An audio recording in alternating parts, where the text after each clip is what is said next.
It was a quiet street in Westfield, New Jersey, the kind of place where neighbors waved, leaves were raked into neat piles, and the American dream seemed to live behind every door. And on that street, at 431 Hillside Avenue, stood a grand Victorian mansion called Breeze Knoll. It was a home that spoke of success, of stability, of a family living a comfortable life. But behind its stately windows, a terrible secret was festering. For weeks the lights in the house had been turning on and off, controlled by timers. It gave the illusion of life, a simple, automated dance of normalcy. No one suspected that inside, something was deeply, horribly wrong. The mail carrier noticed the letters piling up. The neighbors felt a growing unease. The town was a portrait of idyllic suburbia. Children rode their bicycles down tree-lined lanes, and families gathered for weekend barbecues. Westfield was safe. It was predictable. The List family fit right in. John List was a respected accountant, a devout Lutheran, and a Sunday school teacher. He was the picture of a responsible patriarch, a man who provided for his wife, Helen, and their 3 teenage children, Patricia, John Jr., and Frederick. They were seen as a good family, if a little reserved. No one in the community could have imagined the darkness that had taken root inside their seemingly perfect home. The quiet was not peace. It was the chilling silence after a storm. Beneath the surface of this tranquil town, a horrific scene lay frozen in time. Inside the elegant ballroom of Breeze Knoll, the stillness was absolute. Helen List and her 3 children lay in sleeping bags, arranged with a strange, almost ceremonial precision. They had been there for nearly a month, their lives extinguished in a single, brutal day. The grand house, once filled with the sounds of a busy family, had become a tomb. The air was cold, and the silence was broken only by the faint disembodied sound of organ music piped through the home's intercom system. It was a haunting final touch, a religious soundtrack to an unspeakable act of violence. The illusion of normalcy was meticulously crafted. John List had thought of everything. He had stopped the milk deliveries, canceled the newspaper subscriptions, and sent notes to the children's schools, explaining they would be away, visiting an ailing relative. He wanted to buy time. He wanted to disappear before anyone knew what he had done. And for weeks, his plan worked perfectly. The house on the hill stood as a silent monument to his deception, its dark windows hiding a crime so monstrous it would shatter the town's sense of security forever. The perfect family, the perfect house, the perfect life. It was all a lie. And the truth was far more terrifying than anyone could have ever guessed. Who was John List?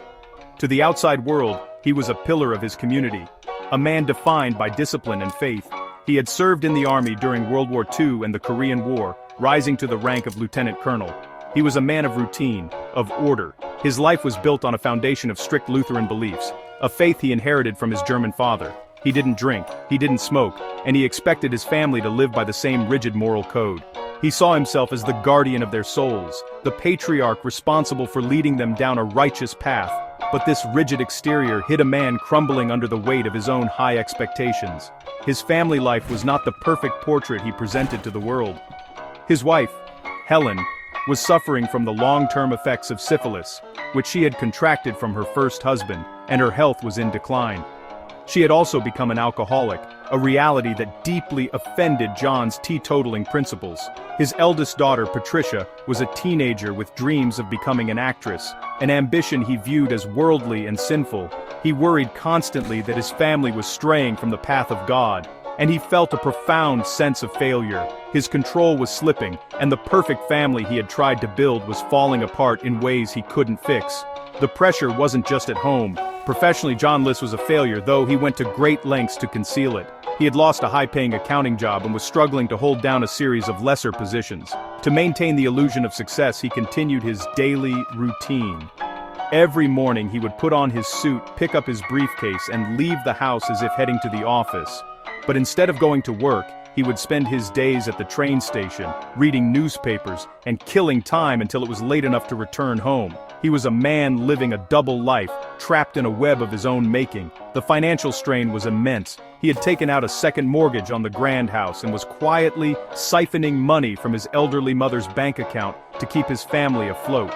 The debt was piling up and foreclosure was looming. For a man like John List, who equated financial success with moral worth, this was the ultimate humiliation. The shame was unbearable. He was a fraud, a failure in the eyes of his God, and, he believed, in the eyes of his family. He saw no way out. The walls were closing in, and the man of order and control was about to resort to the ultimate act of chaos.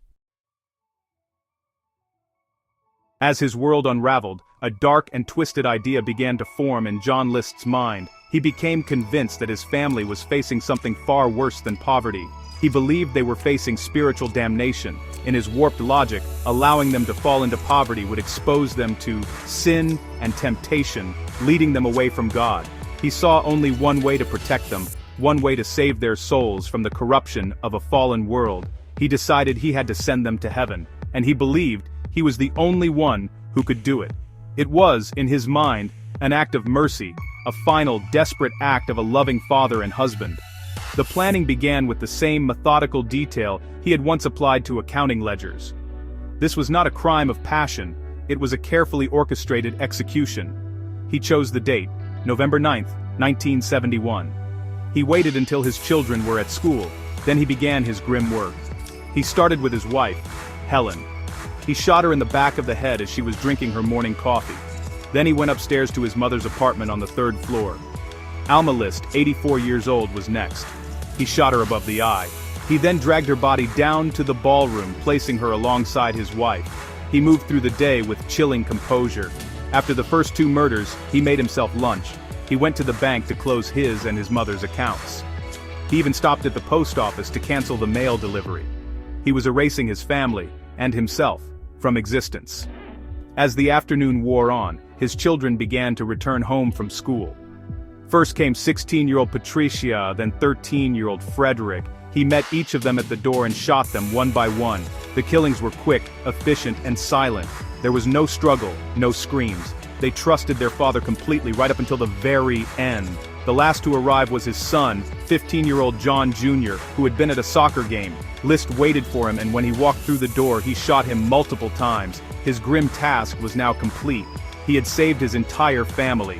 He then took the time to drag each of their bodies into the grand ballroom, laying them out on sleeping bags. He placed a Bible on his mother's chest. Then, he turned on the classical and religious music, piping it through the house's intercom system. He cleaned the crime scenes, cut his own face out of every family photograph, and sat down to write a 5-page confession to his pastor, explaining his twisted rationale. With his family dead and the house staged for a slow, delayed discovery, John List walked out the door and vanished. He left a note on the front door for any visitors, stating the family was away in North Carolina for several weeks. It was all part of the plan. He drove to New York's Kennedy Airport, parked his car, and stepped onto a bus, disappearing into the vastness of America. For nearly a month, his ruse held. The lights flickered on and off on their timers, the music played softly in the empty rooms, and the world outside remained oblivious to the horror within Breeze Knoll. The silence was his greatest ally. The discovery was as eerie as the crime itself. The children's drama and music teachers grew concerned when the talented List siblings missed their lessons for weeks on end. They began calling the house, but there was no answer. Finally, on December 7, 1971, they went to the mansion with the police. They found the note, but their instincts told them something was wrong. An officer climbed through a window and unlocked the door. Inside, the house was cold, and the faint sound of organ music drifted from the speakers. As they moved through the silent rooms, they entered the ballroom and made the ghastly discovery. The search for John List began immediately. It quickly became one of the most intense manhunts in the country's history. The FBI was involved, and List's face was plastered on wanted posters everywhere. But he was a ghost. He had planned his escape with precision, leaving behind few clues. Investigators found his car at the airport, but the trail went cold from there. Years passed. The story of the Westfield family annihilator faded from the headlines, becoming a chilling piece of local folklore. The mansion, Breeze Knoll, stood as a dark reminder, but it was eventually torn down, as if the town itself wanted to erase the memory. John List, it seemed, had committed the perfect crime.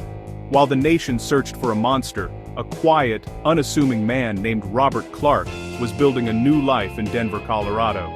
He found work as an accountant, remarried, and became active in a local Lutheran church, just as he had before.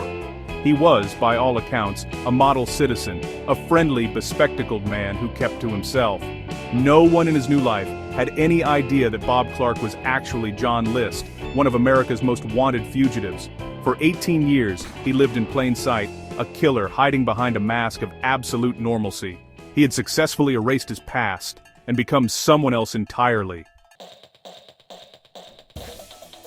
The cold case was nearly forgotten, a relic of a bygone era, but in 1989, a new television show called decided to feature the story of John List. The producers worked with a forensic artist named Frank Bender to create a bust of what List might look like nearly 2 decades after the murders. Bender studied old photos, considered List's personality, and predicted how he would age. He sculpted a man with glasses, a receding hairline, and the same rigid posture. It was a remarkable piece of forensic art, an educated guess that would soon change everything and bring a ghost back from the past. The episode aired on May 21, 1989. Across the country, millions of people watched the story of the Westfield Massacre unfold. In a suburb of Richmond, Virginia, a woman watched the program and felt a growing sense of shock and disbelief. The clay bust on her screen looked exactly like a man she used to know, a former neighbor from Denver named Bob Clark. The details of his life, his past as an accountant, his devout religious beliefs, all matched. She immediately called the hotline. The tip was one of hundreds, but this one felt different. It was the break investigators had been waiting for 18 long years. FBI agents tracked Bob Clark to his accounting job in Richmond. When they confronted him, he denied everything. He insisted he was Robert Clark. But his fingerprints told a different story.